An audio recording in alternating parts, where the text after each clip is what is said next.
जय श्री राम। परशुराम जी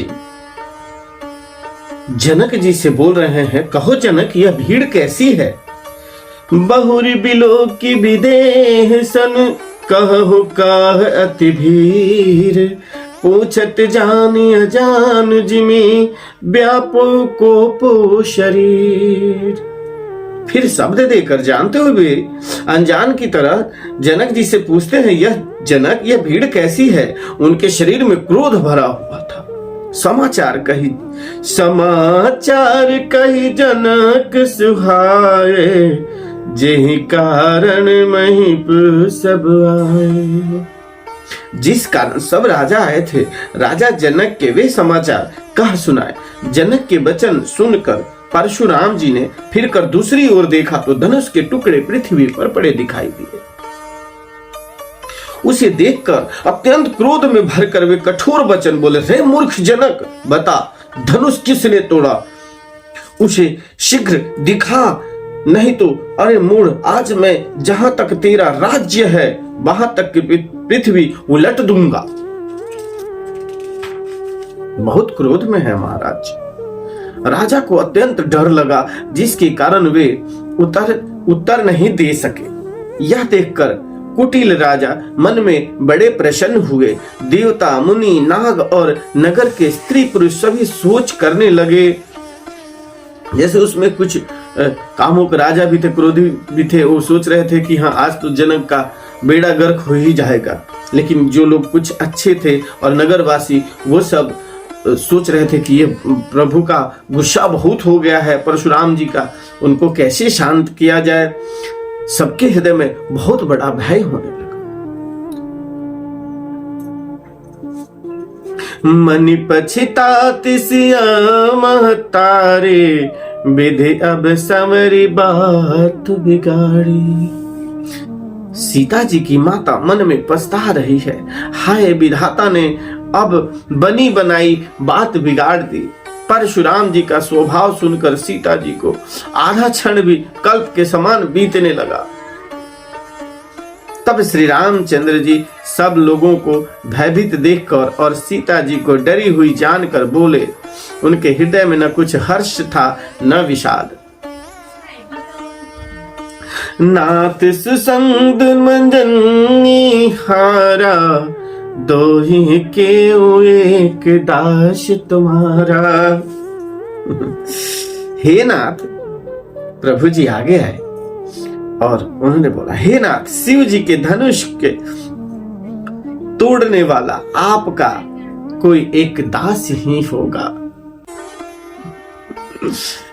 क्या आज्ञा है, मुझसे क्यों नहीं कहते। यह सुनकर क्रोधी मन रिशा कर बोले, गुस्सा कर बोले, सेवक वह है जो सेवा का काम करे, शत्रु का काम करके तो लड़ाई ही करनी चाहिए। हे राम, सुनो, जिसने शिव जी के धनुष को तोड़ा है वह सहस्त्र बाहु के समान मेरा शत्रु है। वह इस समाज को छोड़कर अलग हो जाए, नहीं तो सभी राजा मारे जाएंगे। मुनि के वचन सुनकर लक्ष्मण जी मुस्कुराए और परशुराम जी का अपमान करते हुए बोले, हे गोसाई, लड़कपन में हमने बहुत सी धनुइयां तोड़ डाली है, किंतु आपने ऐसा क्रोध कभी नहीं किया। इसी धनुष पर इतनी ममता किस कारण से है। यह सुनकर भृगुवंशी का ध्वजा स्वरूप परशुराम जी कुपित होकर कहने लगे,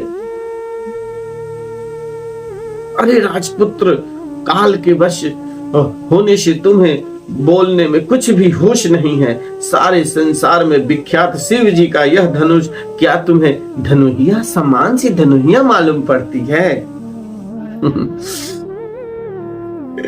लखन कहाँ हसी हमरे जाना।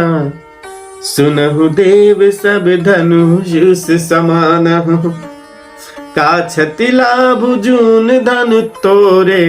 देखा राम नयन के बोरे। लक्ष्मण जी ने हंसकर कहा, हे देव सुनिए, हमारे जान में तो सभी धनुष एक से ही हैं। पुराने धनुष के तोड़ने में क्या हानि और क्या लाभ। श्री रामचंद्र जी ने तो इसे नवीन के धोखे से देखा था। छुअत टूट रघुपति न दोषो, मुनि बिनु काज कर रोषो।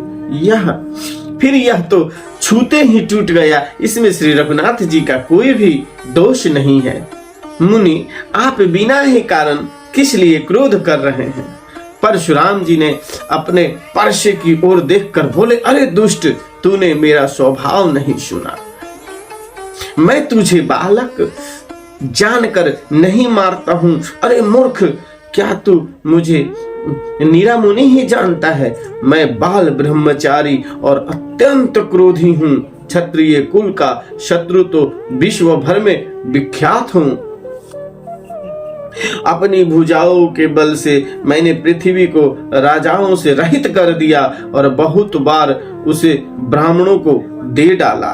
हे राजकुमार, सहस्त्रबाहु की भुजाओं को काटने वाले मेरे इस परसे को देखो। अरे राजा के बालक, तू अपने माता पिता को सोच के वश न कर। मेरा परसा बड़ा भयानक है। यह गर्भों के बच्चों का भी नाश करने वाला है। बहुत गुस्से में है प्रभु, बहुत ही ज्यादा गुस्से में है। लक्ष्मण जी फिर हंसकर बोले,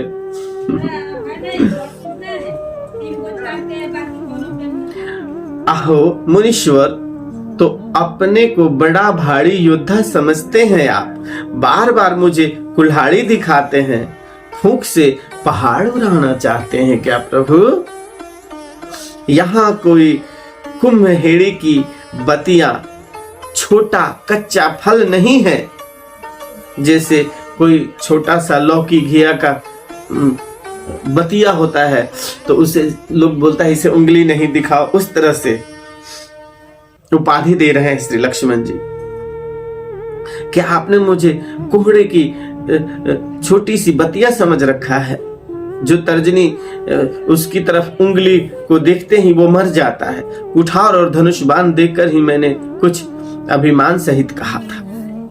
भृगुवंशी समझकर और यज्ञोपवीत देखकर तो जो कुछ आप कहते हैं उसे मैं क्रोध को रोककर सह लेता हूँ।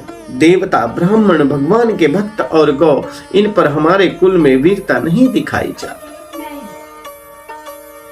क्योंकि इन्हें मारने से पाप लगता है और इनसे हार जाने पर भी आकृति होती है। इसलिए आप मारे तो भी आपके पैर ही पकड़ना चाहिए।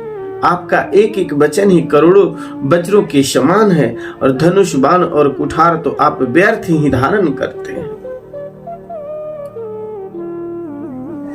इन्हें धनुष बाण और कुठार को देखकर मैंने कुछ अनुचित कहा हो तो उसे हे धीर महामुनि क्षमा कीजिए। यह सुनकर भृगुवंशी परशुराम जी क्रोध के साथ गंभीर वाणी बोले, कौशिक सुनहु मंद यह बालक, कुटिल काल बस निज कुल घालकु। हे विश्वामित्र सुनो, यह बालक बड़ा कुबुद्धि और कुटिल है। काल के वश होकर यह अपने कुल का घातक बन रहा है। यह सूर्य वंश रूपी पूर्ण चंद्रमा का कलंक है। यह बिल्कुल उदंड, मूर्ख और नीडर है। अभी क्षण भर में यह काल का ग्रास हो जाएगा। मैं पुकार कर कह देता हूं, फिर मुझे दोष नहीं देना। यदि तुम इसे बचाना चाहते हो तो हमारा प्रताप और बल क्रोध बतलाकर इसे मना कर दो। फिर लखन जी ने कहा, लखन कहे मुनि जस, लखन कहे मुनि जस हूँ तुम्हारा, तुम्हें अछत को बर नहीं पारा। अपने मुंह तुम आपन करनी, बाहर अनेक भांति बहु बरनी। लक्ष्मण जी ने कहा, हे मुनि, आपका सुयश आपके रहते दूसरा कौन वर्णन कर सकता है। आप अपने मुंह से स्वयं अपनी बखान बहुत बढ़िया से कर लेते हैं। इतने पर भी संतोष न हुआ हो तो फिर कुछ और कह डालिए।